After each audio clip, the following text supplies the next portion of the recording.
Assalamualaikum warahmatullahi wabarakatuh. Kembali lagi di channel aku, Dino Giani. Di sini aku akan menjelaskan tentang manajemen bencana.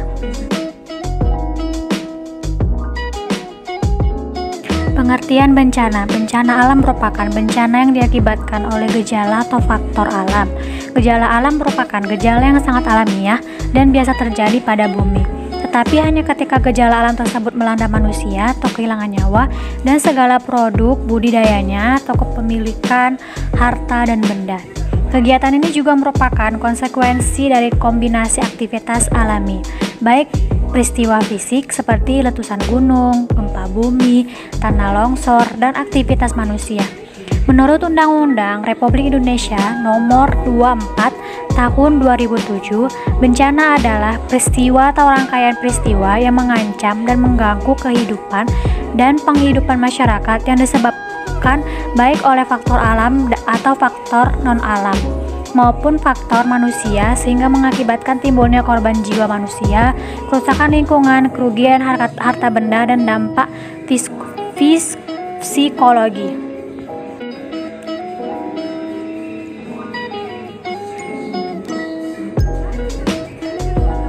Selanjutnya yaitu jenis ancaman bencana. Yang pertama, klasifikasi bencana alam. Yang kedua, global warming. Dan yang ketiga, kekeringan. Yang pertama, klasifikasi bencana alam. Bencana alam geologis disebabkan oleh gaya-gaya yang berasal dari dalam bumi atau gaya endogen. Termasuk dalam bencana alam geologis adalah gempa bumi, letusan gunung berapi, dan tsunami. Tsunami adalah ombak yang sangat besar yang menyapu daratan akibat adanya gempa bumi di laut, tumbukan benda besar atau cepat di laut, angin ribut, dan lain sebagainya. Tsunami sangat berbahaya karena bisa menyapu bersih pemukiman warga dan menyeret segala isinya ke laut. Tsunami yang besar bisa membunuh banyak manusia dan makhluk hidup yang terkena dampak tsunami. Selanjutnya, gunung meletus. Gunung meletus adalah gunung yang memuntahkan materi-materi dari dalam bumi seperti debu, awan panas, asap, kerikil, batu-batuan, lahar panas, lahar dingin, magma, dan lain sebagainya. Gunung meletus biasanya bisa diprediksi waktunya sehingga korban jiwa dan harta benda bisa diminimalisasi. Magma adalah cairan pijar yang terdapat dalam lapisan bumi dengan suhu yang sangat tinggi, yakni diperkirakan lebih dari 1000 derajat Celcius. Berikut adalah berbagai tipe gunung berapi. Yang pertama, gunung berapi kerucut atau gunung berapi strato. Yang kedua, gunung berapi perisai. Dan yang ketiga, gunung berapi mar. Selanjutnya yaitu tanah longsor. Tanah longsor atau disebut sebagai gerakan tanah adalah suatu peristiwa geologi yang terjadi karena pergerakan asa batuan atau tanah dengan berbagai tipe dan jenis, seperti jatuhnya bebatuan atau gumpalan besar tanah. Secara umum, kejadian longsor disebabkan oleh dua faktor, yaitu faktor pendorong dan faktor pemicu. Ada pula faktor-faktor lain yang turut berpengaruh, yaitu erosi yang disebabkan sungai-sungai atau gelombang laut. Yang kedua, hujan lebat dan aliran debu-debu getaran dari mesin lintas. Yang ketiga, penggunaan bahan-bahan peledak. Dan keempat, petir berat yang terlalu berlebihan, misalnya dari berkumpulnya hujan atau salju. Yang kedua yaitu global warming.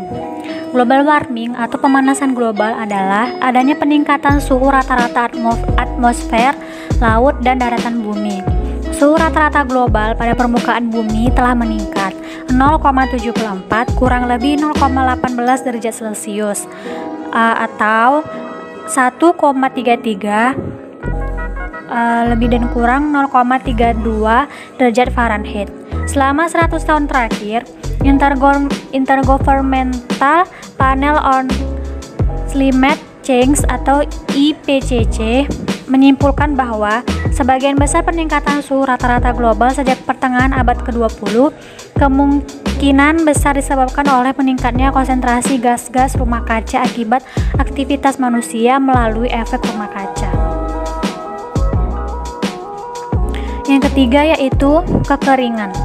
Kekeringan adalah kesenjangan antara air yang tersedia dengan air yang diperlukan. Sedangkan kondisi kering diartikan sebagai keadaan jumlah curah hujan sedikit.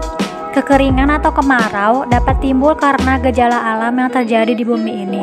Kekeringan terjadi karena adanya pergantian musim. Pergantian musim merupakan dampak dari iklim. Pergantian musim dibedakan oleh banyaknya curah hujan. Manajemen bencana adalah suatu proses dinamis, berlanjut dan terpadu untuk meningkatkan kualitas langkah-langkah yang berhubungan dengan observasi dan analisis bencana serta pencegahan, mitigasi, kesiapsiagaan, peringatan diri, penanganan darurat, rehabilitasi, dan rekonstruksi bencana menurut Undang-Undang Dasar Nomor 24 Tahun 2007. Tujuan manajemen bencana. Yang pertama, mencegah dan membatasi korban, kerusakan harta benda, dan lingkungan. Yang kedua, menghilangkan kesengsaraan dalam penghidupan korban. Yang ketiga, mengembalikan korban bencana ke daerah asal. Yang keempat, mengembalikan fungsi fasilitas umum. Yang kelima, mengurangi kerusakan dan kerugian. Dan yang keenam, meletakkan dasar-dasar dalam pelaksanaan rehabilitasi. Selanjutnya yaitu sistem tanggap bencana.